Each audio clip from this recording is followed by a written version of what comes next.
Hmm. Talagang hindi kayo namimili ng oras o lugar para mag-away. Akala ko ba okay na kayo? Ano naman ang pinag-awayan ninyo? I'm sorry, Dad. Hindi ko napigilan ang sarili ko. Nasasaktan kasi ako. Lagi ako sinisisi ni Betsy sa pagkamatay ni Tatay Marcel. Hindi ko naman siya ina-accuse, love. Sinabi ko lang yung opinion ko na sana bilang asawa may ginawa siya para tulungin si Gerald. Sinungaling ka, hindi lang yan ang sinabi mo, Betsy. Tama na, Gina! Ayoko nang narinig nag-aaway kayong dalawa. Apologize to each other right now! Bakit ako magsasorry? Wala naman akong It kasalanan. doesn't matter kung sino nag-umpisa! Apologize to each other right now. Itong segundong ito. Gina! Apologize. I'm sorry. Betsy. Sorry.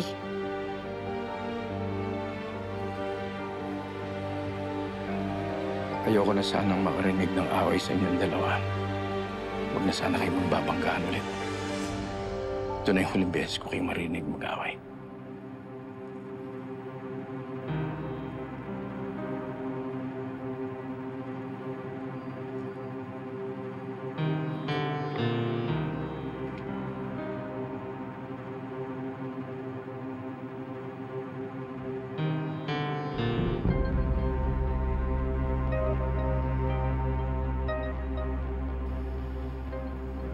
Visit yung asawa mo, ah.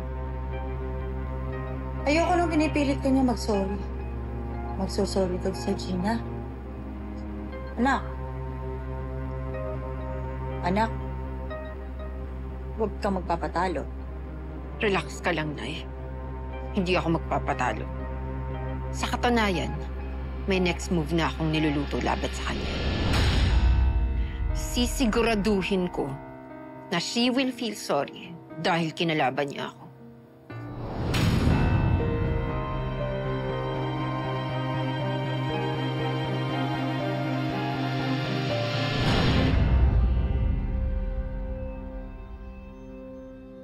Bilang inventory officer, your main job lang naman is to check kung tama at updated yung mga shelves natin.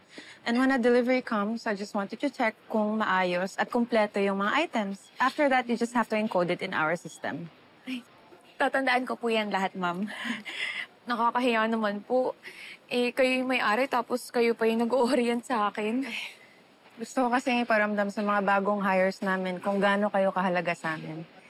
Anyway, Olga, welcome to Rodriguez Supermart. Kung may tanong ka, just ask Maki. Siya yung sobrang tangkad. Ay, opo. Nakita ko yung kanina. Thank you po. Okay, thank you.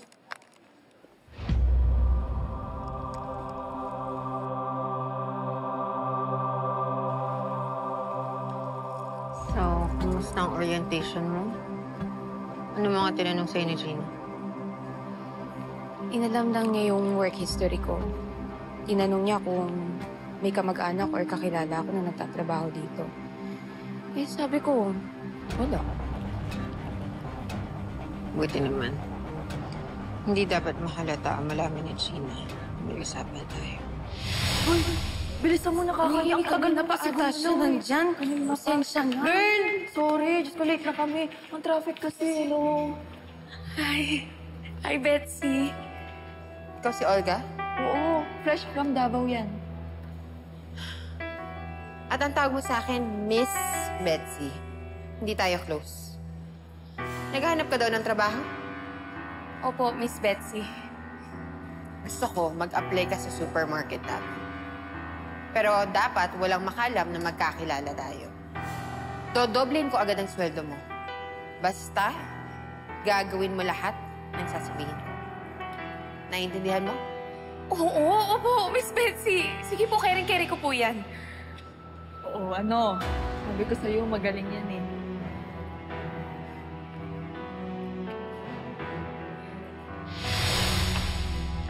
Ngayon nakapasok ka na dito. Huwag ka na mag-aksaya ng oras. Gusto ko, bantayan mo lahat ng kilos ni Gina. I-report mo sa akin lahat ng galaw niya. Para maplano natin kung paano siya isabotahe at sirain sa daddy niya.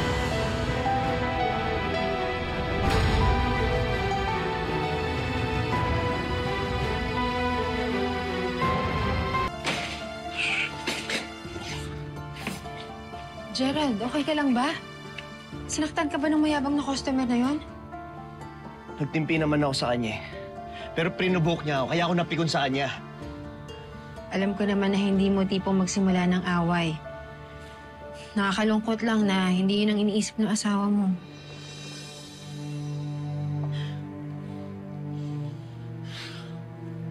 Ba't mo naman nasabi yan? Kasi hindi ka man lang niya pinuntahan dito para alamin yung side mo. Ni hindi man lang niya chinek kung okay ka. Sir, tanggapin niyo po ito on behalf of our supermarket. Pasensya po ulit sa nangyari kanina. Okay. Salamat. Sensya na okay.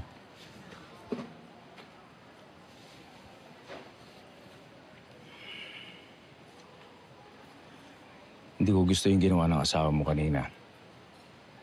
Kahit na alam natin na nagluluksa siya, he does not have the right to be disrespectful to anyone. Mas lalo na sa harap ng staff natin. Dad, ako na po humihingi ng tawad sa ginawa ni Gerald kanina. I know he didn't mean to disrespect anyone. Hindi lang talaga niya nakontrol yung emosyon niya. Okay, but that's not an excuse. Alam mo, nung namatay ang mother mo, I was sad. I was angry. But I did not use that as an excuse to lash out at anyone. Dad, we all have our different ways of handling grief. Kaya sana habangan niyo na lang po ang pasensya niyo sa kanya. Intindihin na lang natin. Dad, wala na po si Tatay Marcel. That means kayo na lang po ang tatay ni Gerald. Yes, hindi po kayo magkadugo. Pero para na rin niya kayong magulang kasi asawa ko siya. Kaya sana, unawain niyo na lang siya, Dad, like you would your own son.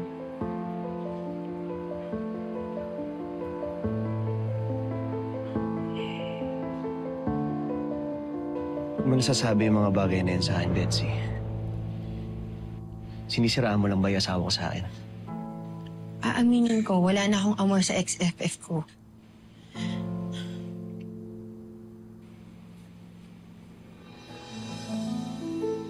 Alam mo, ang totoo niyan, naaawa ako sa'yo. Kasi hindi naiintindihan ng asawa mo na nagkakaganyan ka dahil sa pain at anger na nararamdaman mo. Alam mo, Gerald, ako lang ang nakakaintindi sa'yo. Kasi parehas tayong galing sa hirap. Parehas tayong walang tatay. Pero si Gina at si Robert, hindi nila tayo maiintindihan. Kasi mayaman sila. Mataas sila. Wala silang problema. Kaya kung ako sa'yo, huwag ka nang umasa na dadamayan ka nila. Kasi wala naman silang pakialam sa'yo. Gerald, ako lang ang nagmamalasakit sa'yo.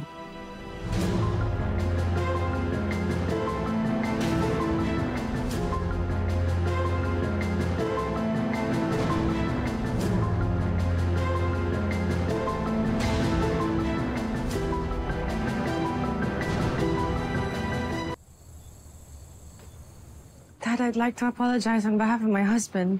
Pero sana maintindihan mo kung saan siya nanggagaling. You know that I'm not being insensitive to his feelings. Sinunod ko lang yung advice mo, kaya ako na ang nag-reach out sa kanya. Alam mo, dapat kasi pinagsasabihan mo yung asawa mo eh. Ikaw dapat ang unang nagpapaintindi sa kanya na wala namang kinalaman ng daddy mo sa nangyari kay June. Pwede huwag ka namang gatong. Pinapalala mo yung sitwasyon. Pinagtatanggol ko lang si Robert dahil obviously kinakampihan mo yung asawa mong walang modo. Alam mo, kung ganyan lang din ang ugali niya, huwag na siyang bumalik sa bahay na to. Wala kang karapatan ng pagbawalan tumira dito ang asawa ko. Bahay to ni Robert at binastos ng asawa mo ang asawa ko. Kung paaalisin niyo si Gerald dito, sasama kami ni Mindy. Hindi ako papayag na magkawatak-watak ang pamilya ko. Walang aalis sa bahay na to, Gina. Hindi ako papayag na mawalan ng tatay ang aking apo. Hindi siya magiging produkto ng isang broken family. Pero kausapin mo ang asawa mo. Palalampasin ko to, alang-alang kay Mindy. Pero oras na ginawa niya to ulit, mananagot siya sa akin. Pasensyahan tayo.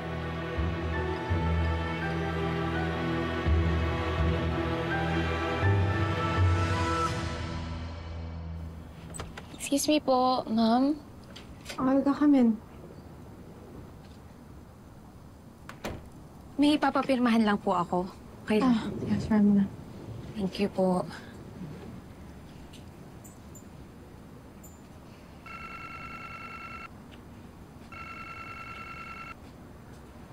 Olga, wait lang. I just have to take this call, okay? Sige po. Hi, Mal. Hello, Mal. Pwede ba tayong mag-usap mamaya pag uwi mo? Of course. Actually, tatawagan talaga dapat kita. Tatanungin kita kung kailan ka uuwi. Pasensya na kung kailan nanay ako nag-stay kagabi, ha. Gusto ko lang sana magpalamig ng ulo. Pero gusto ko na ayusin to. Huwag na natin patagalin pa, ha? So glad to hear that. Doon na lang tayo makita sa bahay ng dad mo, ha? May peace offering ako sa'yo. Pagluluto kita ng dinner. See you, mahal ko. Bye. I love you. Ay, sorry. I'll sign these, okay? Okay lang po.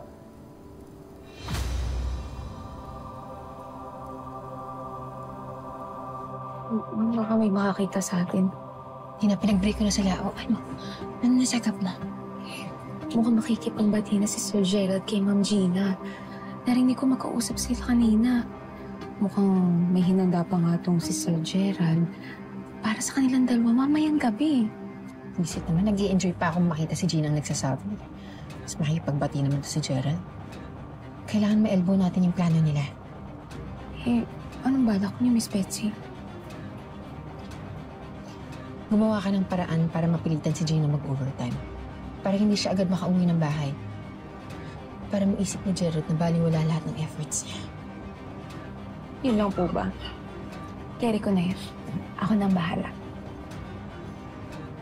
Sisiguraduhin ko na hindi na magkakaayos yung mag-asawa na yan.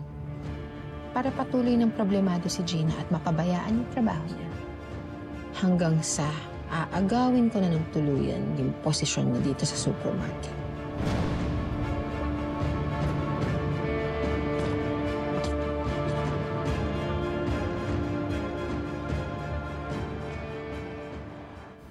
Olga, pakiprint yung inventory audit report natin. Kailangan kasi natin i-attach tong financial statement natin para sa BIR. And kung kaya matapos, kasi deadline na yan bukas. Ay, opo. Ako na pong bahala. Gawin ko po agad. Okay, thank you. Sige po. Ingat, ma'am.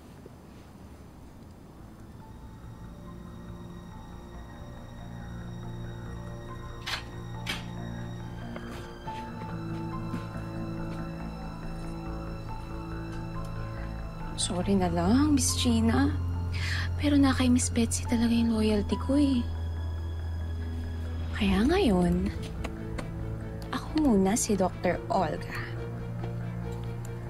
Ayan. Doktorin ko muna itong mga report mo. Ayan. 100. No. 80 lang yan. 70.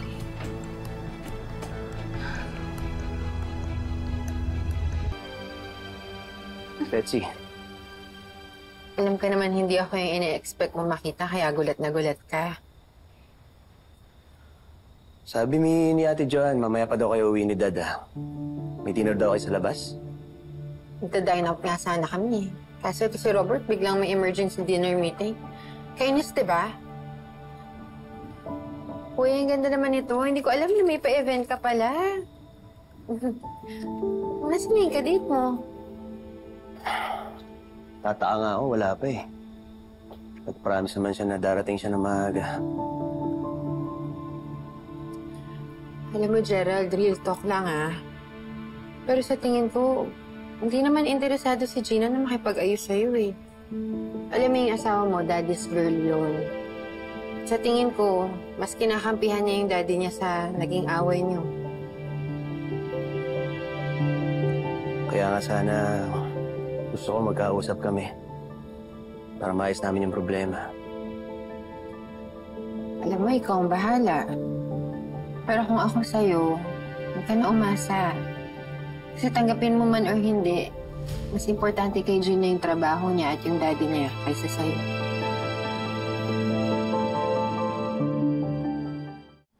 Bakit check mo yung bawat detalye dito, please. Tsaka kung kaya matapos ngayon, I would really appreciate it. Okay? Ma'am Olga, ano pong nangyari sa mga numbers? Malayo po to sa sinabit namin sa inyo dati. Oo nga po eh. Anong ibig niyo sabihin? Kasalanan ko, ganun ba? Eh kung ano lang sinabit niyo sa akin na nakalagay dun sa manual, inventory forms, yun lang din ang in-encode ko sa computer. Patayin mo na yung mga chilag mo dati.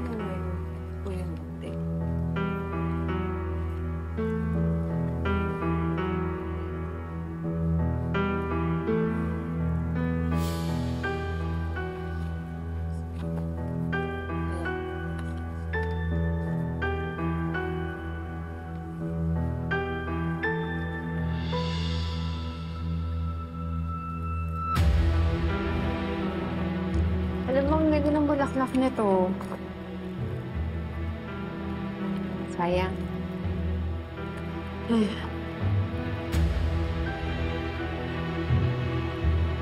Ano yan?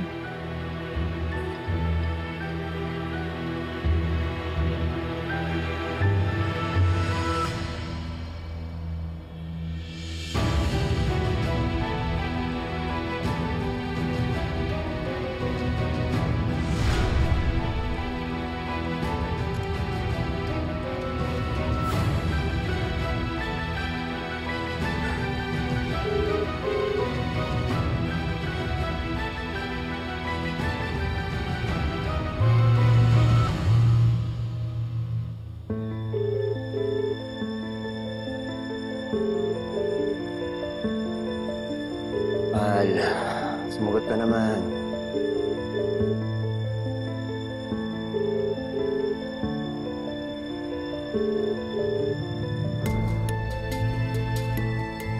We need to retype all of these.